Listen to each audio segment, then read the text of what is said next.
उसने कोई डरावना सपना देखा था। वो चिल्ला कर उठती है। उसके पापा उसकी आवाज सुनकर भागकर उसके पास जाते हैं। क्या हुआ पीहू? क्या कोई बुरा सपना देखा है? हाँ पापा, मैंने देखा कि मेरी सौतेली माँ मुझे मार रही है। ऐसा सपना आया क्यों? तुमने तो अभी तक अपनी माँ को देखा भी नहीं है। शादी तो आज है। पापा, आप दूसरी शादी मत करो, सौतेली माँ मुझे मारेगी। पीहू बेटा, ऐसा बिल्कुल भी नहीं है। सारिका एक बहुत अच्छी माँ बनेगी। देख लेना, वो तुम्हारा बहुत ख्याल रखेगी। और बेटा, लास्ट टाइम पर कुछ भी बदला नहीं जा सकता। महेश अपनी 10 साल की बेटी को गले लगाकर उसे समझाने की कोशिश कर रहा था और खुद भी सोच में पड़ा हुआ था कि आखिर पीहू को ये सपना क्यों आया। अगले दिन महेश सारिका से शादी कर उसे घर ले आता है। वहीं महेश के छोटे भाई रचित की पत्नी नीतू ने पीहू के कान भरने शुरू कर दिए। देखो पीहू, अब तुम्हारी सौतेली माँ घर आ गई है। अब वही तुम्हारा ख्याल रखेंगी। पता नहीं रखेगी या नहीं रखेगी, क्योंकि सौतेली माँ तो कभी भी अपने सौतेले बच्चों से प्यार नहीं करती।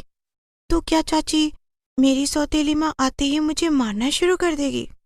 अरे नहीं नहीं, आते ही नहीं मारने वाली। पहले तो सबके सामने तुम्हें प्यार करेगी और फिर धीरे धीरे तुम पर हुक्म चलाने लगेगी और फिर तुम्हारी शिकायतें तुम्हारे पापा से करेंगी और उसके बाद तुम्हारी पिटाई भी करेंगी। अपनी चाची की बात सुनकर पीहू का नन्हा सा मन बुरी तरह घबरा जाता है और जब महेश पीहू को सारिका से मिलवाता है तो पीहू बहुत डरी हुई थी। क्या हुआ पीहू बेटी, तुम्हें लगता है कि तुम्हारी सौतेली माँ दुखी रखेगी? नहीं बेटा, ऐसा बिल्कुल भी नहीं है। तुम मेरी बेटी हो। अभी तो सबके सामने तुम मुझे प्यार कर रही हो, लेकिन अकेले में मुझे मारोगी।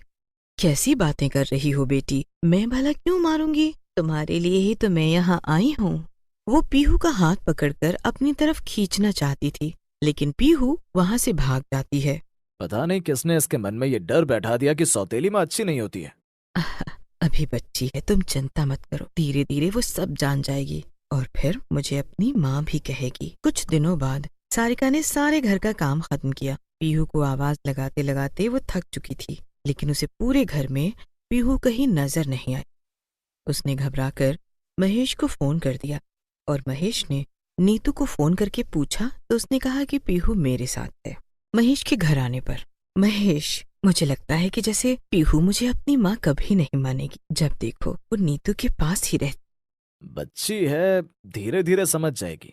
पर ऐसा नहीं हुआ। पीहू हमेशा घर में डरी डरी रहती थी। 2 साल निकल जाते हैं और एक दिन महेश सुबह सुबह अखबार पढ़ते ही अचानक से जमीन पर गिर जाता है। सारिका और पीहू भी वहीं पर थे। सारिका एम्बुलेंस बुलाती है और हॉस्पिटल जाने पर पता चलता है कि महेश अब इस दुनिया में नहीं है।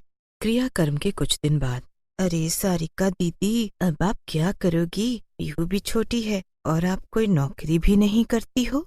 समझ रही हूँ, सब कुछ समझ रही हूँ। बस अब कुछ न कुछ कदम तो उठाना ही पड़ेगा। मुझे नौकरी करनी पड़ेगी, पीहू का ध्यान रखने के लिए, उसे अच्छी शिक्षा दिलाने के लिए। मैंने महेश से वादा किया था कि मैं पीहू का हमेशा ध्यान रखूंगी। पर मैंने तो सुना है कि पीहू आपको अपनी माँ ही नहीं मानती। पीहू? अरे वो तो अभी बच्ची है, पर मैं तो उसकी माँ हूँ। ये बात वो माने या ना माने, लेकिन मैं तो मानती हूँ ना। नीतू बातों ही बातों में सारिका से घर बेचने की बात करती है, लेकिन सारिका मना कर देती है, जिसे सुनकर नीतू को बड़ा गुस्सा आता है। लेकिन वहीं दरवाजे के पीछे खड़ी हुई पीहू अपनी चाचा और मामी की बात सुनने के बाद अपनी सौतेली माँ के पास आती है। क्या आप सचमुच में अपने आप को मेरी माँ कहती हो? कहती नहीं हूँ पीहू, मैं सचमुच में तुम्हारी माँ हूँ। तुम मुझे सौतेली माँ मत समझो, तो मुझे दूसरी माँ कह सकती हो। बेटा, इस समय भी अगर हम मिलकर साथ नहीं रहेंगे तो तुम्हारे पापा को बड़ा दुख होगा। सारिका से पहली बार पीहू ने इतने आराम से बात की। उसे सारिका से बात करके अच्छा लगा, पर वो मन ही मन सोच रही थी कि चाची सही बोल रही हैं या मेरी सौतेली माँ सही बोल रही। वो जब भी नीतू के पास जाती, नीतू 2 की 4 सुनाती और सारिका जब भी पीहू से बात करती हमेशा आगे बढ़ाने की बात करती, साथ रहने की बात करती है। और पीहू इसी उधेड़ बुन में 18 साल की हो जाती है। उसका 18वां जन्मदिन था जब सारिका उसके लिए एक तोहफा लेकर आती है। ये क्या है? क्या आप मुझे कोई किताब दे रही हैं? नहीं पीहू, मैं तुम्हारे हाथ में ये कागज दे रही हूँ। तुम इस कागज को खोल कर देखो। हाँ, शायद तुम्हें समझ में ना आए तो मैं तुम्हें बता देती हूँ, ये इस घर के कागज हैं। तुम्हारे पापा ने तुम्हारे लिए कुछ सेविंग्स की हुई थी, उसके कागज हैं। आज तुम 18 साल की हो गई हो, और अब ये सब कुछ तुम्हारा है।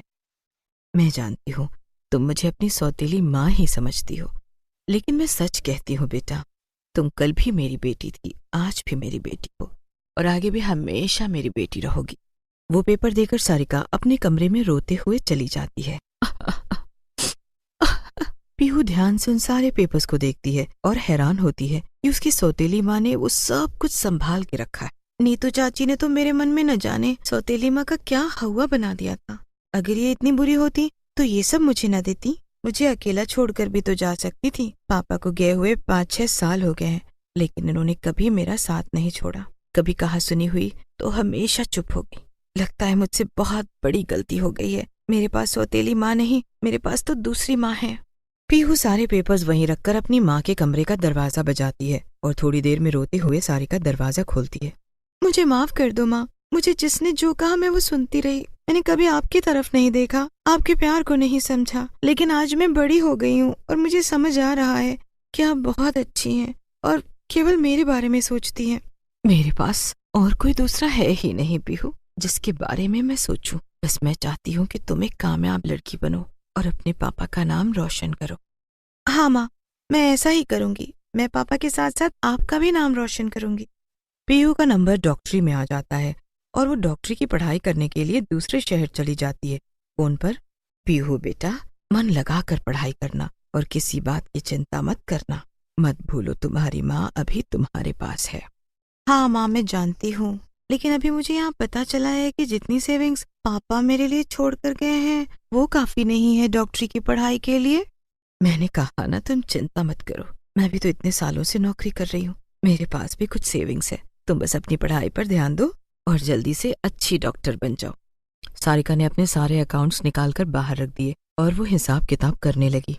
पीहू की बात ने तो मुझे चिंता में डाल दिया था। भगवान का शुक्र है इतनी सेविंग्स तो है कि पीहू डॉक्टर बन जाएगी, और अभी तो मैं नौकरी कर रही हूँ। मेरा खर्चा ही क्या है, मुझे लगता है पीहू को और पैसे भेज सकती हूँ।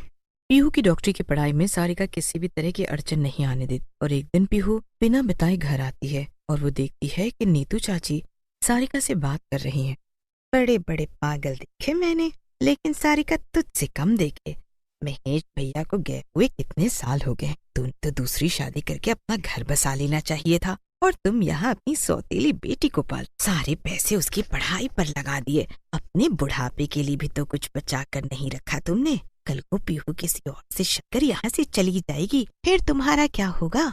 देखा जाए तो जमाने के हिसाब से मैं तुम्हारी बातों पर गौर करूं तो तुम्हारी सारी बातें सही है, लेकिन अगर मैं अपने दिल की बात करूं तो तुम्हारी बातें भी बेबुनियाद। माना कि पीहू को मैंने जन्म नहीं दिया, लेकिन उसे पाला है। मैं जानती हूँ कि वो एक बहुत अच्छी लड़की है। बुढ़ापे का किसने देखा है, यहाँ तो कल का ही भरोसा नहीं है।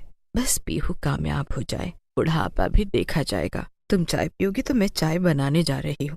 देख लो भाई, मैंने तो तुम्हारी भलाई के लिए ये बात कही थी। वैसे इतना अच्छा बनना मुझे नहीं लगता सही है। हाँ, चाय तो पीने का मन कर रहा है, जाओ बना लाओ मेरे लिए भी। दरवाजा खोलकर पीहू अंदर आती है। नीतू उसे देखकर बुरी तरह घबरा जाती है। अरे पीहू, तुम कब आई? बस नीतू चाची अभी आई, जब आप मेरे खिलाफ मेरी माँ के कान भर रही थी, जैसा कि तुमने हमेशा से किया। बचपन में मेरे कान भरे कि तुम्हारी सौतेली माँ बहुत बुरी है। मेरे पापा इसी तकलीफ में दुनिया से चले गए कि मैंने अपनी सौतेली माँ को माँ नहीं माना। माना कि ये सौतेली माँ थी, लेकिन तुम तो मेरी सगी चाची भी न थी। तुमने हम दोनों के साथ अच्छा नहीं किया चाची। अभी के अभी इस घर से निकल जाओ और कभी मत वापस आना यहाँ। पीहू की आवाज सुनकर सारिका भी रसोई से बाहर आ गई थी और सारी बात जानने के बाद वो भी हैरान थी। नीतू की तरफ देख रही थी। ये सब मैं क्या सुन रही हूँ नीतू? तो वो तुम थी जो बचपन में पीहू का मन खराब कर रही थी मेरे प्रति। कान खोलकर सुन लो, पीहू के पापा ने मुझे पसंद नहीं किया था। पीहू की तकलीफ को मैंने महसूस किया था, इसलिए मैंने महेश से शादी की बात की थी ताकि मैं पीहू को माँ का प्यार दे सकूं, क्योंकि मैं तो कभी माँ बन ही नहीं सकती थी। मैं ना तब गलत थी ना मैं आज गलत हूँ। मैंने पीहू को यही बोला था कि सौतेली माँ अच्छी नहीं होती है। अब मुझे थोड़ी पता कि तुम्हें तो सगी माँ बनने का शौक चढ़ा हुआ है। मेरी बला से तुम दोनों कुछ भी कहो। ये कहकर वो वहाँ से चली जाती है और पीहू जोर से दरवाजा बंद कर देती है। सारिका पीहू से पूछती है कि वो अचानक क्यों चली आई। आपको लेने आई हूँ। अगले हफ्ते मुझे डिग्री जो मिलने वाली है। ये सुनकर सारिका पीहू को गले लगा लेती है और अगले हफ्ते वो अपनी बेटी के सेमिनार में शामिल होती है। पीहू सबके सामने अपनी माँ को ही डॉक्टर बनने के लिए प्रेरणादायक बताती है। माँ, आप मेरी सौतेली माँ नहीं हो, आप मेरी सगी माँ हो। और ये कहकर पीहू सारिका के गले लग जाती है।